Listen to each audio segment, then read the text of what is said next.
Multicolor 3D printing usually means a mountain of wasted filament, but the FlashForge Creator 5 does things a little bit differently.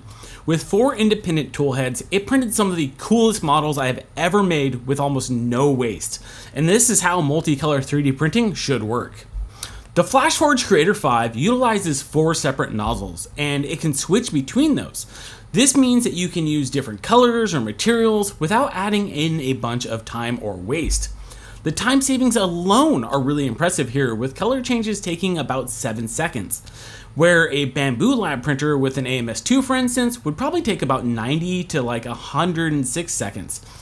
The other added benefit is that there isn't any purge waste in between the swaps. So instead of ending up with a pile of purge waste at the end of a print, you only end up with a prime tower.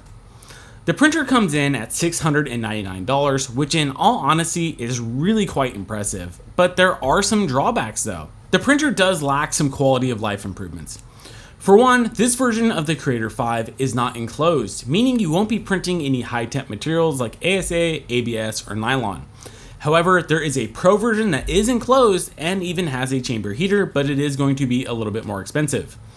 I do want to note that FlashForge did send this printer over for review, but they are not sponsoring today's video. The other drawback here is that you will need to manually load and unload the filament.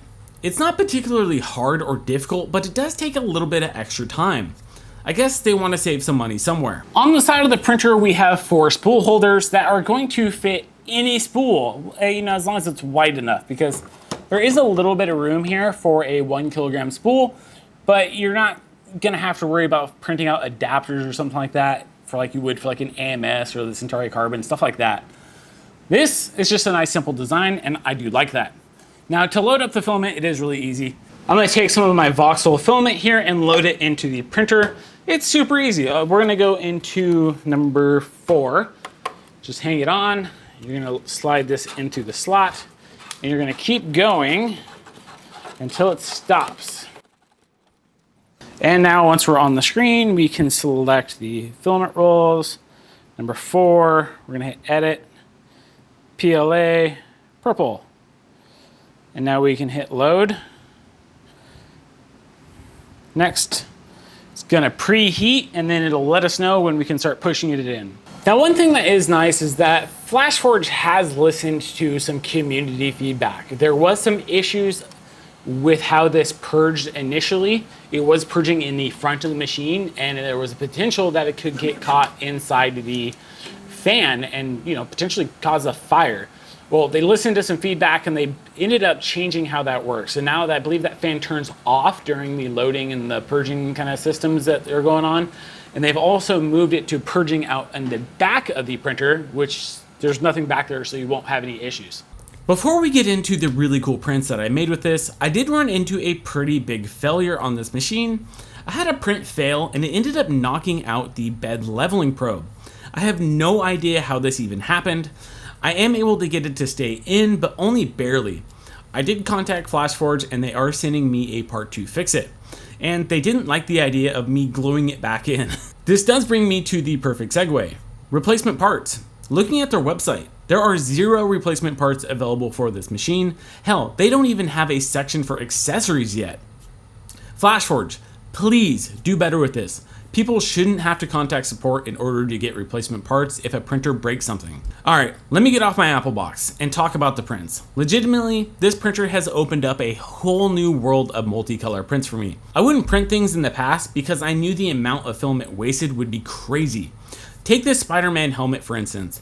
There is a color change on every single layer, and the only waste from this is the prime tower and the supports.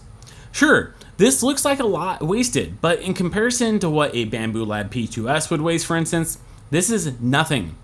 The print quality on this is also fantastic, with the only exception being that on the backside of the helmet, there was a pretty good sized layer shift. Next, I found these really cool Power Ranger flexies from Nightmare 3D over on Makerworld. This show was my jam growing up, so to print these was quite nostalgic for me. They turned out fantastic, and because of the multiple nozzles, there's no possibility of color bleeding. These all printed out great, and the purge towers are the only bit of waste from these prints. Now, when the printer arrived, it was packed quite nicely, and the setup to get it up and running was quite minimal, to be honest. You do need to install the spool holders and the tool heads, but FlashForge did a great job in keeping those processes quite simple. On my first startup, there was a crazy amount of creaking coming from the back Z-rod, but it did eventually settle and it no longer makes that sound.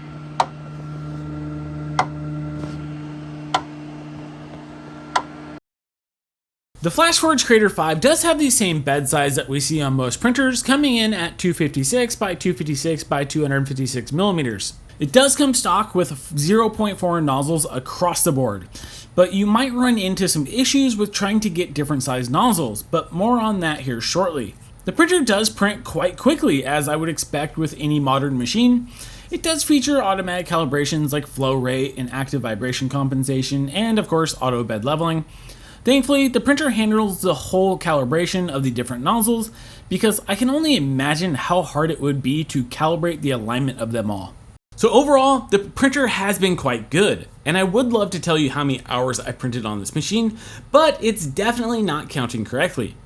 This says I only have about 12 hours on the machine, and the Spider-Man helmet front half took like 24 hours by itself. The camera on the printer is decent and the frame rate is good, but it does struggle in lower light. Some of the time lapses I was able to get with this machine are really bad. FlashForge definitely needs to fix some things on this printer, but overall the experience has been quite positive. The print quality is excellent. I just wish that they would take a little bit more time to refine some things and provide some better part support. This is Adam from the Red Dad Print Lab, and I'll see you next time.